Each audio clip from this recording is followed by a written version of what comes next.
30 বছর লোকটা নামাজ পড়ছে। চাচা দুয়ায় কুনুতটা বলো তো। আমি কি আর জানি, বয়স হয়ে গেছে, এত বড় দুয়া। বলে হাসছে দাঁত বার করে। চাচাকে 5 টাকা কম দেন দোকানদার, ও ঠিক বুঝতে পেরে যাবে। ও ঠিক জ্ঞান আছে যে 2 টাকা কম হয়েছে, কিন্তু কুনুত জানে না।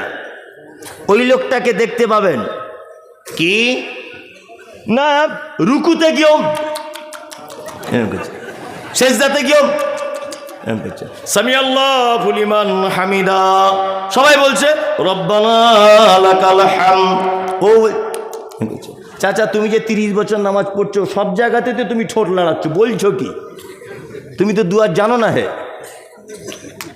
জানো না, তুমি বলো কি? তার মানে তুমি মসজিদে গিয়েও ধোঁকাবাজি করছো। ঠিক বলছি কিনা বলুন? এরকম লোক আছে না নাই?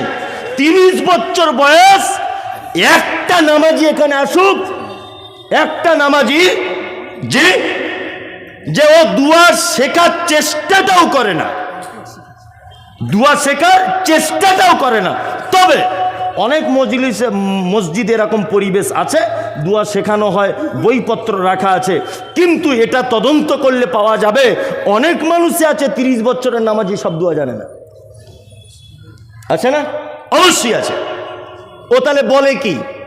মানে ও মসজিদে গিয়েও ধোঁকাবাজি করে। ইকামতও জানে না বলছে, ওই যে বলছে ইকামতও জানে না। আছে না নেই? তাহলে এরা সালাত আদায় করে কিন্তু না জেনে কি করে। এবার আপনাদেরকে আমি একটা প্রশ্ন জানতে চাইছি, আমার জানা নেই, আপনাদের কাছ থেকে জানতে চাইছি। এক, যারা শুধু জুম্মাতে পড়ে, যারা 2 ঈদে পড়ে, এক ওয়াক্ত যায় এক ওয়াক্ত যায় না, আর যারা দীর্ঘদিন যাবত না জেনে পড়ছে, আচ্ছা বলুন তো এই 4 জনের ভিতরে নামাজি কে? হ্যাঁ, আমি তো জানা নেই বলে আপনাকে জানতে চাইছি। কে নামাজি কেউ আছে? আসলে ঘটনা কি জানেন তো, আপনার ছেলে মাধ্যমিক পরীক্ষা দিবে এবার, ভালো করে বুঝুন। আমার তো হাদিস কোরআনে বেশি বুদ্ধি নাই, আমি বড় বড় আলেমদের বক্তব্য শুনি, তারপর পড়াশুনো করে এইগুলো বলি আর কি, আমার যোগ্যতা খুব কম। তা আপনার ছেলে মাধ্যমিক পরীক্ষা দেবে, 4টে সাবজেক্টে তার পরীক্ষা হবে, ধরে নেন ও 3টেতে পেয়েছে 100-100, 3টেতে কি 100-100, আর একটাতে পেয়েছে 0-0-0। বলুন তো রেজাল্ট আউট যেদিন হবে, পাস না ফেল? 3টেতে তো 100-100, একটাতে 0, এই কারণে টোটাল যখন আনা হচ্ছে ফেল, তাই না? জোহরে 100-100, আসরে 100-100, মাগরিবে 100-100, এশাতে 100-100, ফজরে ঘুম ভাঙেনি তাই 0, তাই না? তার মানে বোঝা গেল ফেল, হবে নামাজি, তাই না? আবার অনেক মানুষের এইটাও দাবি আছে, মৌলভী সাহেব নামাজ না পড়তে পারি, ইমান চাঙ্গা, বুঝে না? বলছে বেশি ফটর ফটর করো না, নামাজ না পড়তে পারি, আমার ইমানের কোনো দুর্বলতা নাই, জীবনে হারাম খাই না, জীবনে কোনোদিন অপরাধমূলক কাজ করি না, এইরকম লোক আছে না নাই? হ্যাঁ, মানে ওর চরিত্র কেমন? পাছা আগলা মাথায় টুপি, পাছা আগলা মাথায় টুপি, এ হচ্ছে এই লোকের মতো। কিছু লোক আছে, আপনাকে একটা কথা বলে দিচ্ছি, শুনে রেখে দেন। লোক মারা গেছে, একটা লোক, তাই ইমাম সাহেব জানাজার সামনে দাঁড়িয়ে বলছে আসসালামু আলাইকুম, মনোযোগ দিয়ে শুনবেন, কেউ চিল্লামিল্লি করবেন না। আমাদের গ্রামের ফটিক ভাই মারা গেছে, খুব ভালো লোক ছিল, ভুল ত্রুটি করে থাকলে আল্লাহর রাস্তায় ক্ষমা করে দেবেন, ঋণ টিন করে থাকলে ওর বড় বেটাদেরকে বলবেন, পরিশোধ করে দেবে ইনশাল্লাহ। আর সকলেই মাইয়েতের জন্য একটু দোয়া করে দিবেন, যাতে আল্লাহ ওনাকে জান্নাতবাসী করুন। এই গ্রামে হয় না, আশেপাশে অনেক বেদাতি গ্রামে হয়। আর কি বলে, মেয়েদের তরফ থেকে 12টা খতম দেওয়া হয়েছে, আর ছেলেদের তরফ থেকে 22টা খতম, টোটাল 40টা খতম ওই মৃত্যু মানুষের নামে, ফটিক ভাইয়ের নামে বক্সে দেওয়া হলো, আল্লাহ জানে এর বিনিময়ে ওকে জান্নাত দিয়ে দেয়। আচ্ছা বলুন তো, ইমাম সাহেব আর 1000 জানাজার মুসল্লি সবাই মিলে যদি দোয়া করে যে আল্লাহ ওকে জান্নাত দাও, ওকে জান্নাত দাও, লোকটা জীবনে কোনোদিন নামাজ পড়েনি, সম্ভব না? আছে? আছে? সম্ভব না? খুব কম।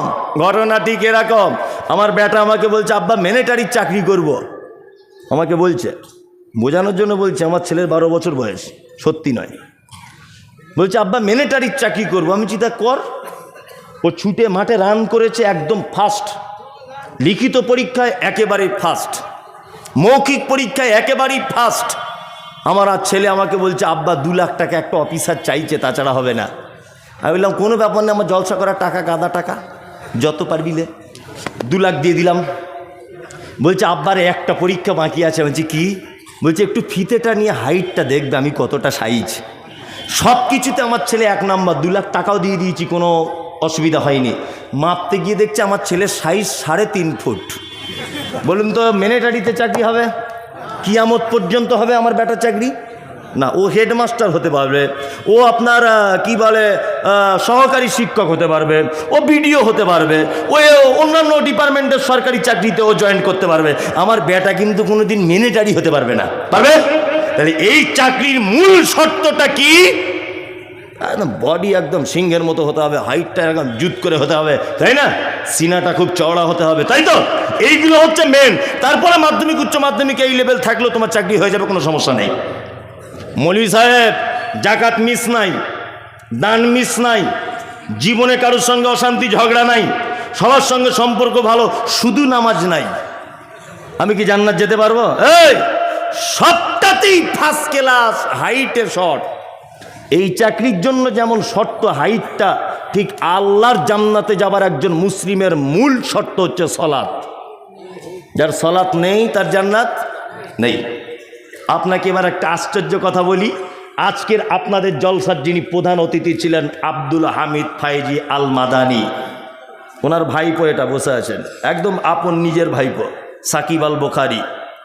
আবার আমার বন্ধু ঠিক বলবো না, ও আমার থেকে অনেক জুনিয়র, তবে একই মাদ্রাসায় একই সময় একই রুমে থেকেছি, খেয়েছি সব একসঙ্গে, তা আমার থেকে ওর বয়স কম। যাই হোক, তা আব্দুল হামিদ ফাইজি আল মাদানি অনেক বই লিখেছেন, প্রায় 200টা ছোঁয়া ভাব বাংলায় বই লিখেছেন। তার ভিতরে একটা বই লিখেছেন জানাজা দর্পণ। জানাজা দর্পণ, দয়া করে বলছি 67 নম্বর পৃষ্ঠাটা একবার খুলে দেখবেন। উনি বলেছেন বেনামাজিদের জানাজা পড়া কেউ যদি চায় পড়তে পারে, তবে যেন দুয়া না করে। এটা আমি আমার কথা বলছি না, আজকের জলসার প্রধান অতিথির বই থেকে বলছি। এটা বই আমার গাড়িতে আছে, বিক্রি করার জন্য আনিনি, আমি নিজে পড়ি ওনার সব বই।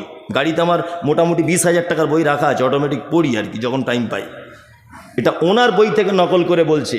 উনি একথা অন্য আরেকজনের উদ্ধৃতি দিয়ে একই পৃষ্ঠারে তিনি বলেছেন, কোনো মুসলিম যদি বেনামাজি অবস্থায় মারা যায়, তাহলে মুসলমানদের কবরস্থানে তাকে দাফন না করাই উত্তম।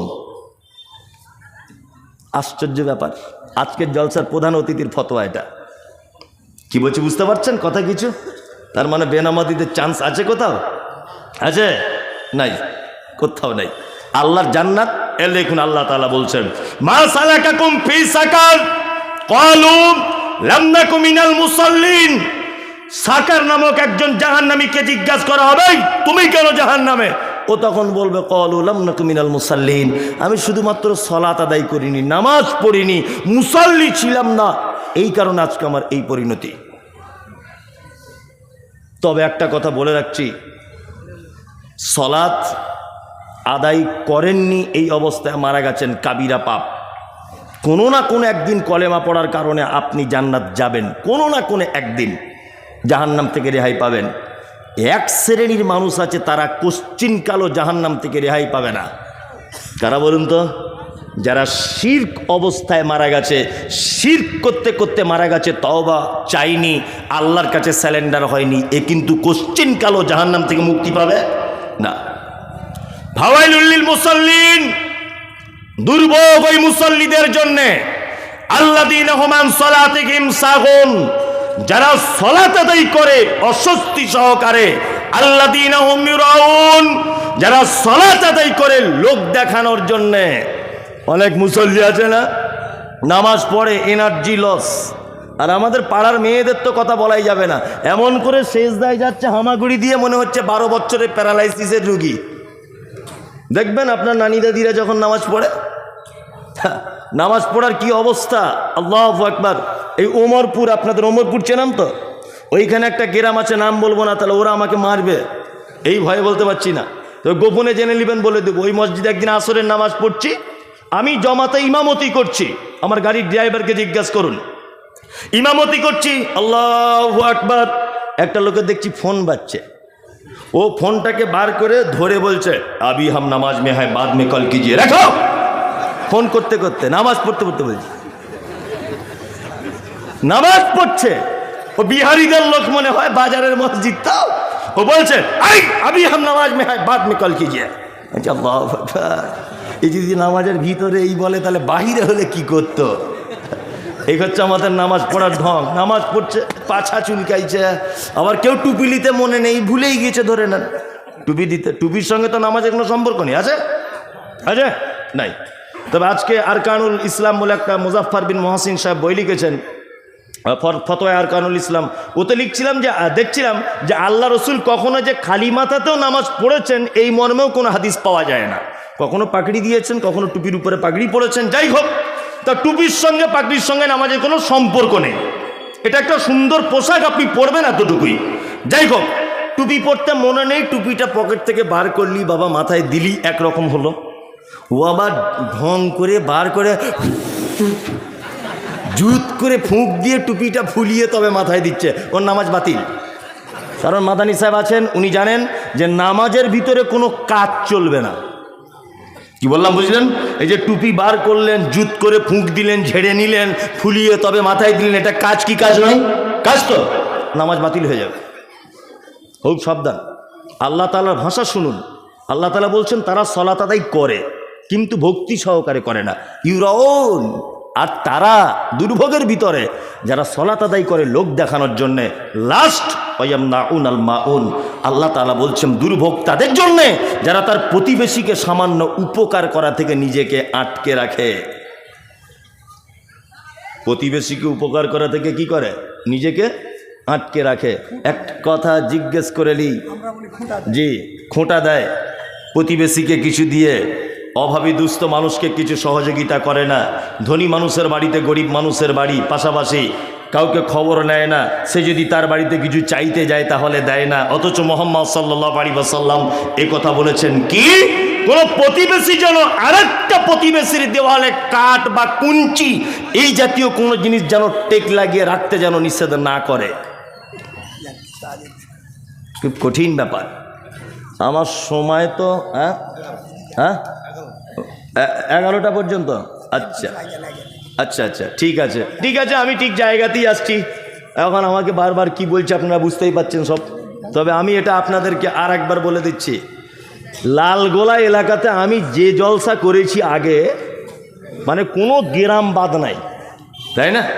আর সুর করে করে খুব আদায় করেছি আমি, কিন্তু এখন আর করি না, এখন আর করি না। আদায় টোটালি করেন না, না করি তো ওইরকম বানিয়ে বানিয়ে দোয়া করা হাদিসে মানা আছে, ওই জন্য আর করি না, ওই জন্য আর করি না। মাদানী সাহেবরা বুঝতে পারছেন। যাই হোক, তারপরেও আদায় করার অনেক রকমের ক্যাপাসিটি থাকবে, এর ভিতরে আদায় করে নিতে হবে।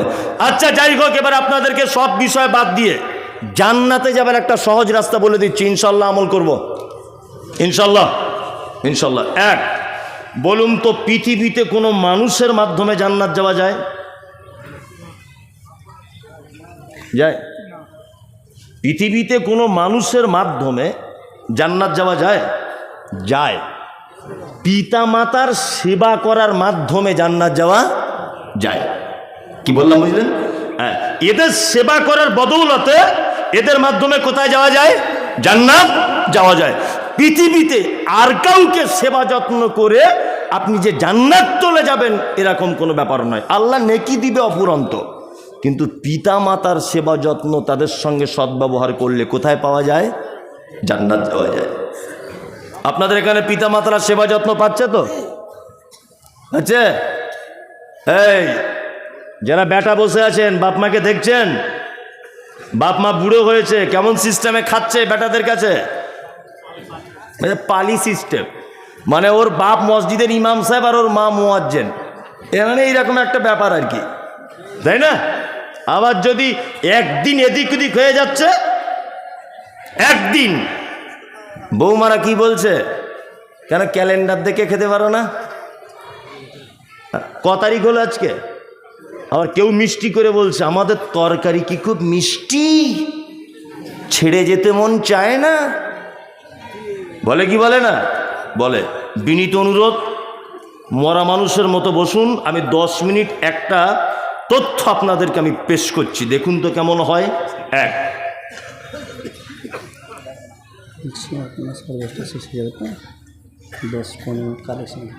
ও আমাকে বলছেন 11টায়, কে? ওই তো মাদানি সাহেব বলছেন 11টা।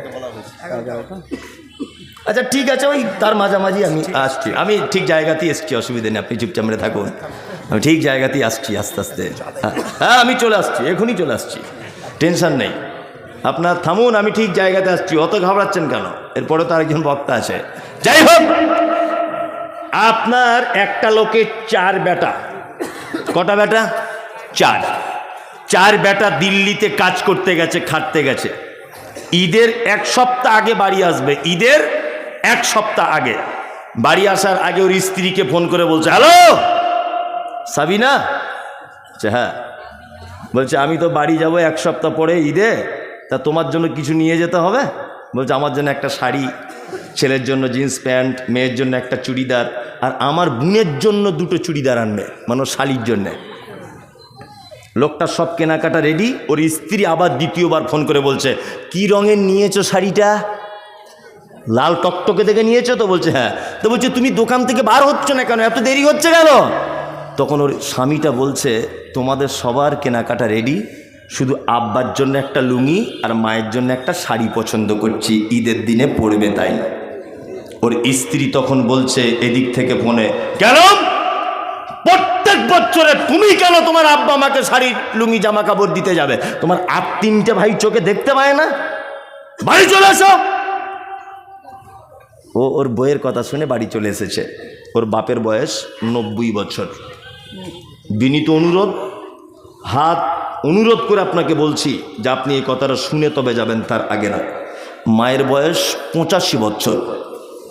4 বেটা বাড়ি চলে এসেছে প্লেনে করে। ঈদের দিনে মসজিদের মাইকে তাকবীর হচ্ছে, আল্লাহু আকবার, আল্লাহু আকবার, লা ইলাহা ইল্লাল্লাহ, আল্লাহু আকবার, আল্লাহু আকবার, ওয়ালিল্লাহিল হামদ। তাকবীর হচ্ছে, সবাই ঈদগাহে যাচ্ছে নামাজ পড়তে। আপনার 4 ভাইয়ের 2তলা বাড়ি বলে 4 ভাই সিদ্ধান্ত নিয়েছে, মা বুড়ো হয়ে গেছে তো সিঁড়ি দিয়ে উঠতে পারবে না, ওই জন্য ছোট ভাইয়ের সিঁড়ির তলাতে একটা মশারি টাঙিয়ে মাকে রেখে দিয়েছে। তোমার মা খুব ক্লান্ত কণ্ঠে, কাঁপা কাঁপা কণ্ঠে তোমার আব্বাকে বলছে, আব্দুল্লাহর আব্বা তুমি নামাজ পড়তে যাবে না ঈদগাহে? বলছে যাব তো, গোসল করব, কল টানতে পাচ্ছি না, কোথায় জামা কাপড় আছে খুঁজে পাচ্ছি না। পেচ্ছাবে জড়িত কাপড় তোমার মা মশারির ভিতর থেকে বার হয়ে বাক্স থেকে একটা গত বছরের তোমার বড় বোনের দেওয়া পাঞ্জাবি ছিল, ওটা বার করে তোমার আব্বার হাতে দিয়ে বলেছে, যাও ঈদগাহে নামাজ পড়ে এসো। তোমার আব্বা ঈদগাহে গেল, 90 বছর হাতে লাঠি নিয়ে কাঁপতে কাঁপতে। তোমার আব্বা ঈদগাহে নামাজ পড়ার শেষে সবাই বাড়ি চলে এসেছে। তোমার আব্বা আস্তে আস্তে আস্তে আস্তে করে এসে তোমাদের মেন গেটের দরজার সামনে বসেছে। দুপুর 2টো তখন বাজে। 4টে বৌমা একজনেও কেউ খোঁজ নিল না।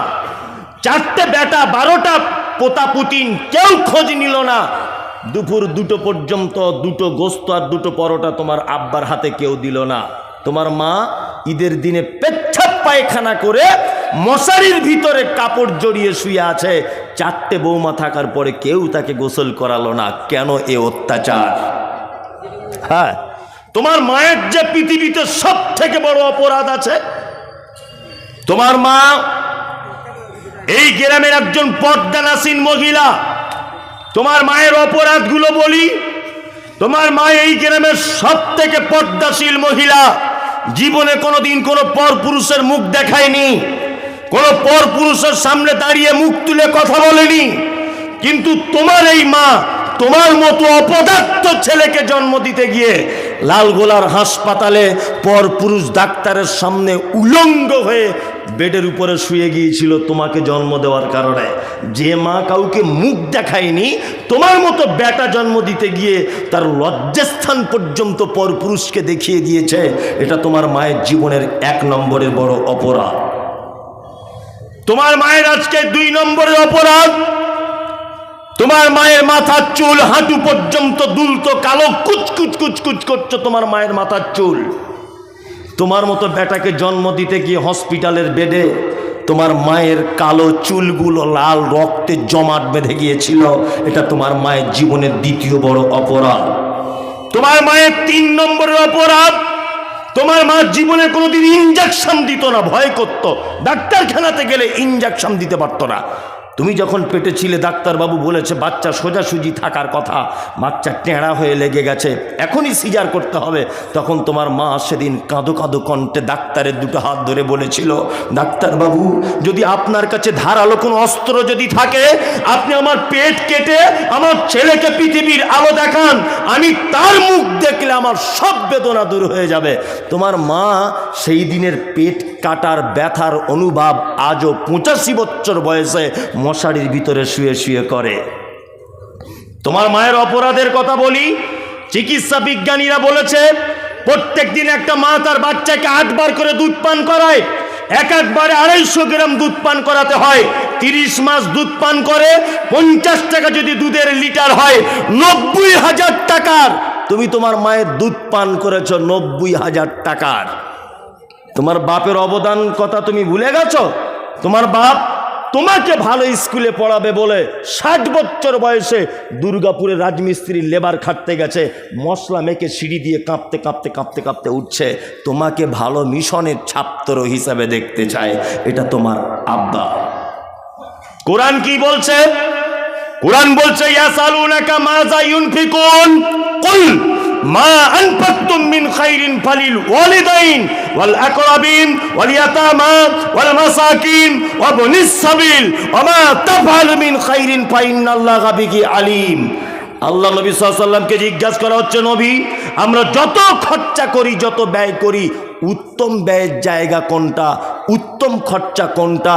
তখন আল্লাহ কোরআন দিয়ে নবীকে বলছেন, কুল নবী আপনি বলুন মা আনফাকতুম মিন খাইরিন ফালিল ওয়ালিদাইন, তোমরা যে খরচাগুলি করো তোমার পিতা মাতার জন্য এটা হচ্ছে সব থেকে পৃথিবীর উত্তম খরচা।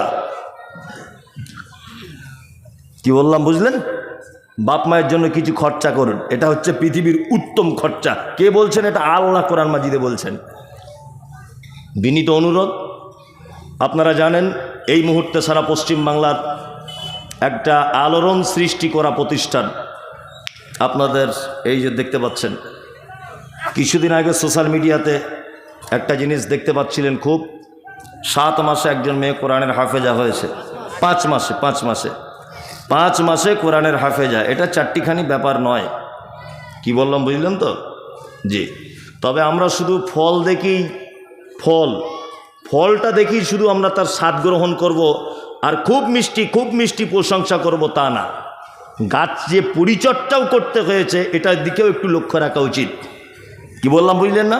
এই ফলটাকে যদি পরিচর্যা ভালো করে না করা হতো তাহলে পাখিতে খেয়ে চলে যেত না, চলে যেত। শুধু 5 মাসের হাফেজাকে আপনারা বারবার দেখছেন, কিন্তু এই মাদ্রাসার পিছনে যাদের অক্লান্ত পরিশ্রম রয়েছে তার ভিতরে আমার পরিচিত বন্ধুবর মানুষ আমার বড় ভাই ইসমাইল মাদানী হাফেজাউল্লাহ, ওনার অক্লান্ত পরিশ্রম পরামর্শ রয়েছে, আপনাদেরও সহযোগিতা রয়েছে। অত্র প্রতিষ্ঠানে আপনাদের কাছে বিনীত অনুরোধ, আগামী দিনে যেন এলাকার উল্লেখযোগ্য প্রতিষ্ঠান হিসাবে এটা আল্লাহ কবুল করে। বলুন আমিন, আমিন, আমিন। যে কাজ কেউ করতে পারে না সে কাজ যদি আপনি করতে পারেন তাহলে আপনার জীবনে এর থেকে বড় সফলতা আর কোনো সফলতা নেই।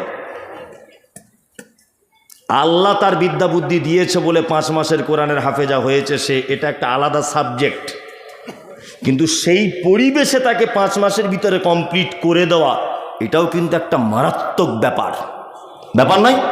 মারাত্মক ব্যাপার। বিনীত অনুরোধ, আপনারা উল্লেখযোগ্য প্রতিষ্ঠানে আল্লাহর হস্তে কিছু সহযোগিতা করুন। দানটা করবেন আপনি আপনার আব্বা মায়ের জন্য দেন, যার 90,000 টাকা দুধ পান করেছেন আপনার মায়ের জন্য দেন, আপনার আব্বার জন্য দেন। এলাকায় একটা প্রথা চালু আছে যে আব্বা মা বেঁচে থাকলে তাদের জন্য দান করতে নেই, মরে গেলে করতে হয়। এটা একেবারেই ভ্রান্ত কথা। বেঁচে থাকা তাদের নামেই দেয়, বরঞ্চ আরও বেশি ভালো আপনার আব্বা দেখতে পাবে যে আমার বেটা ইনকাম করতে শিখেছে, আমার জন্য আজকে দান করেছে। চলুন একজন ভাই অন্তত বলুন যে আমি এই অত্র প্রতিষ্ঠানের জন্য এত টাকা আল্লাহর রাস্তায় দান করে দিলাম। বলুন একজন, হাত তুলুন। আমার মনে আছে আমি বলিনি, এর আগেও এখানে অনেক প্রোগ্রামে আমি এসেছি, মানুষ লাখ লাখ টাকা দিয়েছে।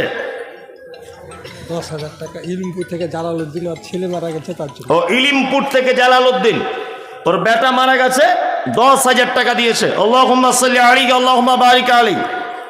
আল্লাহ তুমি তার মালে বরকত দান করো, আমিন। এ ভাই যারা আছেন আপনারা একটু হাত তুলুন। কেউ আছেন 10-20 হাজার, একটু হাত তুলুন, বলুন। আসাদুল আসছে, কত আসাদুল তোমার? মার জন্য। এর মা মারা গেছে কিছুদিন আগে, ওর মা কয়েকটা ছেলেকে আলেম বানিয়েছে। আল্লাহ ওর মাকে তুমি জান্নাতবাসী করো, আমিন। ভুল ত্রুটি থাকলে ক্ষমা করে দাও। আর আসাদুল ভাই 1000 টাকা দিয়েছেন নগদ। জি, আর কেউ আছেন ভাই? একটু মেহরবানি করুন, দয়া করুন। প্রতিষ্ঠান শুনলাম যে অনেক টাকা ঋণে আছে প্রতিষ্ঠান এখন, শুনলাম এটা আমি। জি, আচ্ছা আচ্ছা। আমার বাপজি 1000 টাকা, মুকিমনগরে ওনার বাড়ি, উনি এসেছেন, উনি 1000 টাকা দিলেন। ভাই একটু আপনারা প্লিজ একটু সহযোগিতা করুন, তাছাড়া এত বড় প্রতিষ্ঠান চালানো সম্ভব নয়। একটু হাত তুলুন।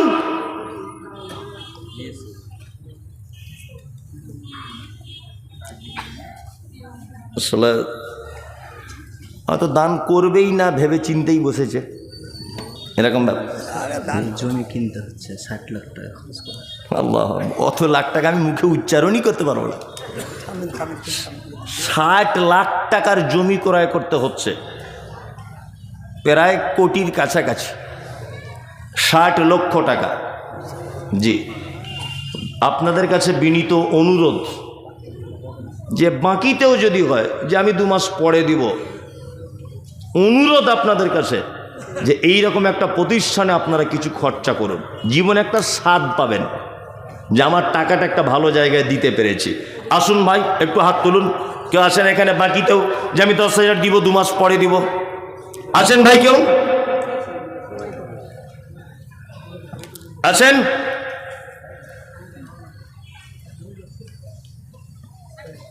কি ব্যাপার, এরকম তো এই জমিতে এরকম নয়, এই জমিতে ফসল ভালো হয়। জি,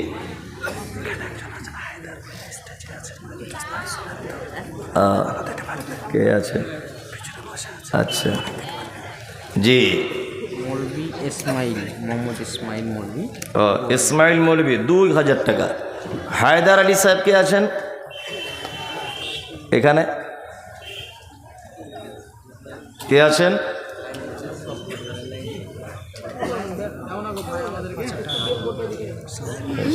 মাস হয়ে যায়। এই কি করেন আপনি? কই আর একজন কে এসছিল? এই ভাই কে? তোর নাম কি বাবু? মোহাম্মদ আজমল। মাশাআল্লাহ, আজমল 500 টাকা।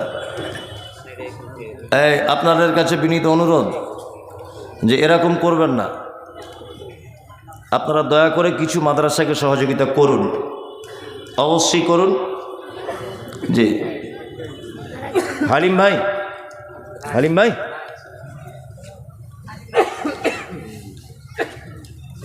দেন ভাই, সকলে আসুন।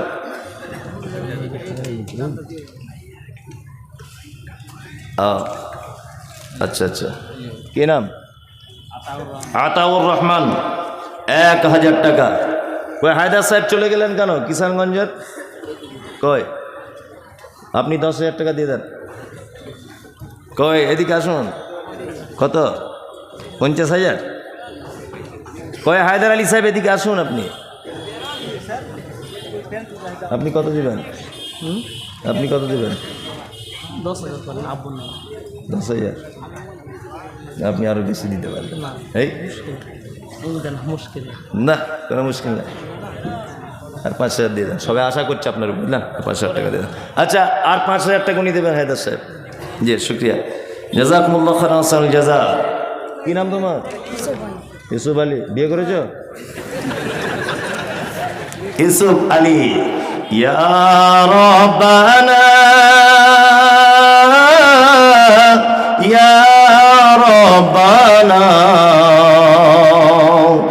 মরুর দোলাল মোদের গিলাল আর আসবে না। মক্কায় নবীর জন্ম হলো, আব্দুল্লাহ তার পিতা ছিল। মক্কায় নবীর জন্ম হলো, আব্দুল্লাহ তার পিতা ছিল। গর্ভে রেখে মারা গেল, পিতা এলো না। মরুর দোলাল মোদের গিলাল আরে আসবে না। আর কেউ দিবেন ভাই? পরবর্তী বক্তা চলে এসেছেন। আজকের আপনাদের প্রধান বক্তা যিনি, উনি চলে এসেছেন অলরেডি। আর একটা চাদর যাচ্ছে আপনাদের কাছে, চাদরে অন্তত দেন 10-20 টাকা, যেটা দোকানে চলে না ওইটি দেন, কেন দোকানদার তো দেখতে পাবে, নিবে না। আর এখানে কেউ দেখতে পাবে না। আর একজন দিয়েছেন বেনামিতে। এই চাদর কারা দিবেন? আসুন ভাই, একটু দিয়ে দেন তাড়াতাড়ি। জি, সবাই না দিলে একটু এত বড় প্রতিষ্ঠান চলবে কি করে? ভগবান গোলা থেকে একজন এসেছেন 2,000 টাকা। তাহলে আমার বিদায়ের বাঁশি বেজে গেছে। জি, আর কেউ দিবেন? দেন, একটু দেন, আল্লাহ হাস্তে দেন। আল্লাহুম্মা সাল্লি আলাইহি আল্লাহুম্মা বারিক আলাইহি। আল্লাহ যারা দিচ্ছে তুমি তাদের মালে বারাকা দান করো, আমিন। এ বাবু, টাকাটা দিয়ে দাও তো। দে। কত? 2,000 টাকা। আর একজন ভাই দিলেন, আল্লাহুম্মা সাল্লি আলাইহি আল্লাহুম্মা বারিক আলাইহি। আল্লাহ তুমি তার মালে বারাকা দান করো, আমিন। আর কেউ আছেন ভাই? একটু আসুন, সকলে এগিয়ে আসুন। আরে বিন্দু বিন্দু দিলে অনেক কিছু হয়ে যাবে। চাদর নিয়ে যাচ্ছে কই? একটা চাদরের কাজ এত লোক। ভাই সবাই একটু খুচরা খাজরা পয়সা বার করুন, চাদরে দেন, সবাই দেন, একটু দেন, দেন, আপনি দেন, সবাই দেন ভাই। আরে চলেই তো যাবেন, অন্তত কিছু পয়সা দিয়েই যান আল্লাহর রাস্তায়, সবাই দেন। তুমি আসমানে থাকো প্রভু, আমি জমিনে। তুমি আসমানে থাকো প্রভু, আমি জমিনে।